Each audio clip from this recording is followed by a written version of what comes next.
ఇది పాటకు సంబంధించి. రైట్ సార్, వస్తాను చైనాకి సంబంధించి వస్తాను సార్, ఒక్క నిమిషం.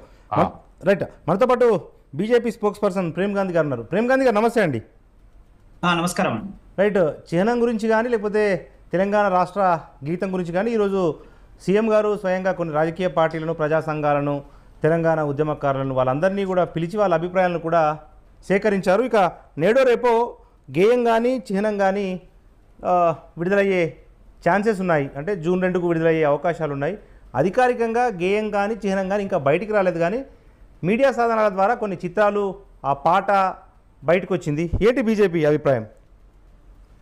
నేను ఒక వాస్తవం చెప్తాను నరేష్ గారు. ఒకవేళ రాష్ట్ర ప్రభుత్వం కొన్ని నిర్ణయాలు తీసుకోవాలి, ఆ నిర్ణయాల మీద తెలంగాణ సెంటిమెంట్ ఉంది.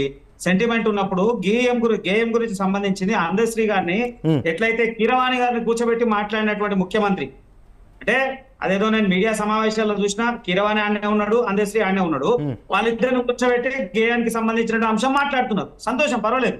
కానీ తెలంగాణ ప్రజలు, తెలంగాణలో ఉన్నటువంటి కవులు, కళాకారులు, ఎంతో మంది ఈ తెలంగాణ సంస్కృతి పట్ల పూర్తి అవగాహన వ్యక్తులు ఉన్నారు.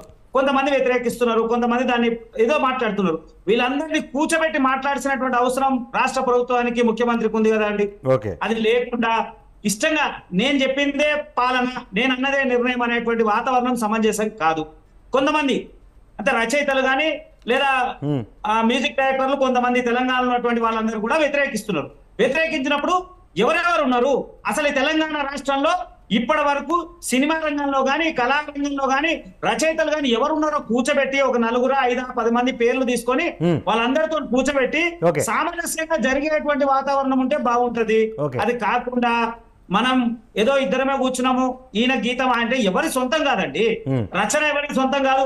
ఒక్కసారి పబ్లిక్ లకు వచ్చిన తర్వాత, ప్రజల మధ్యకి వచ్చిన తర్వాత అందశ్రీ గారు రాసిరు పాట అని మాత్రమే వింటాము, కీరవాణి గారు మ్యూజిక్ డైరెక్షన్ చేసిన అనేది మాత్రమే వింటాం, కానీ అది ఎవరు సొంతం కాదు కదండి. పబ్లిక్ డొమైన్ లోకి వెళ్ళిపోతుంది, పబ్లిక్ ఇష్టపడతారు, దాని మీద రకరకాల ఒపీనియన్ ఉంటాయి. అట్లాంటప్పుడు ఇది రాష్ట్రానికి సంబంధించినటువంటి అంశం కాబట్టి అందరినీ కూర్చోబెట్టి మాట్లాడి ఇచ్చేస్తే బాగుంటుండే.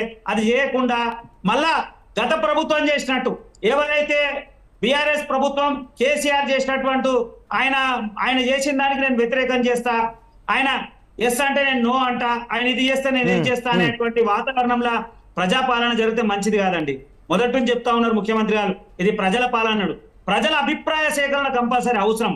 ఆ రంగంలో ఉన్నటువంటి రచయితలకి మరియు సంగీత దర్శకుల యొక్క అభిప్రాయాలు సేకరించి సరైన నిర్ణయం తీసుకుంటే బాగుంటుందని ఆ గేయం మీద ఒకటి ఆలోచన.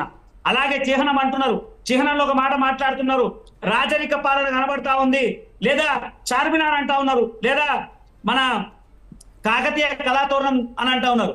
నేను చెప్తా ఉన్నా, ఇప్పుడు కాదండి, భారతదేశం స్వాతంత్రం వచ్చినప్పటి నుంచి మన దేశంలో అనేక సామంత రాజులు ఉండే, ఆ రాజులకు సంబంధించినటువంటి చిహ్నాలు, రాజులకు సంబంధించినటువంటి ఎన్నో కట్టడాలు ఉన్నాయి, ఎన్నో దేవాలయాలు ఉన్నాయి, ఎన్నో ప్రముఖ కట్టడాలు ఉన్నాయి. ఇలా మనం చూసుకున్నాం, హైదరాబాద్ లో చెప్పుకుంటున్నటువంటి హైకోర్టు కానీ, హైదరాబాద్ లో చెప్పుకున్నటువంటి ఉస్మానియా హాస్పిటల్ కానీ, ఇవన్నీ రాజులు నిర్మించినటువంటి కట్టడాలే కదా. నేనేమంటా ఉన్నా, ఇప్పుడు ఉన్నటువంటి ముఖ్యమంత్రి ప్రజల శ్రేయస్సు కోసం ఆలోచించాలి, కానీ ఆయన నాకేదో గుర్తింపు రావాలి, నేను మాత్రమే దీన్ని చేయగలిగిన ముఖ్యమంత్రి, కేసీఆర్ ఇట్లా చేసిండు, దీన్ని తీసేసి రేవంత్ రెడ్డి చేసిండు అనేటువంటి వాతావరణం చేయకుండా ప్రజలకు ఉపయోగపడేటువంటి అంశాలు చేయాలి. నిజంగా కూడా ఎన్ని సమస్యలు ఉన్నాయి, రైతులు ఇబ్బంది పడతా ఉన్నారు, విద్యార్థులు ఇబ్బంది పడతా ఉన్నారు, అనేక సమస్యలు ఉన్నాయి. అవన్నీ వదిలేసి పాట మీద లేకుంటే లోగో మీద, చిహ్నం మీద అవసరం అండి ఇస్తారు అబ్బాస్ అవసరం.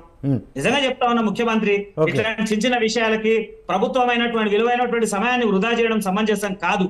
సరే, ముఖ్యమంత్రి ఆయన అవకాశం ఉంది, మొదటిసారి ముఖ్యమంత్రి అయ్యిండు, ఇవన్నీ అవకాశం ఉంది కాబట్టి కేసీఆర్ ఏదో చేసిపోయాడు. మనం దాన్ని రూపుమార్పాలి లేదా తీసేయాలనేటువంటి ధోరణి సరైనది కాదు. ప్రజల శ్రేయస్సు కోసం చేయాల్సినటువంటి వాతావరణం చేయాలి తప్ప సొంత నిర్ణయాలు పోయి, సొంత ఆలోచనలు పోయి మళ్ళా ప్రజల వ్యతిరేకత తీసుకునేటువంటి ప్రయత్నం ఎక్కడ కూడా చేయొద్దు. రేవంత్ రెడ్డి ఇదే చేస్తున్నాడు. దయచేసి అది సమంజసమైనటువంటి పద్ధతి కాదు.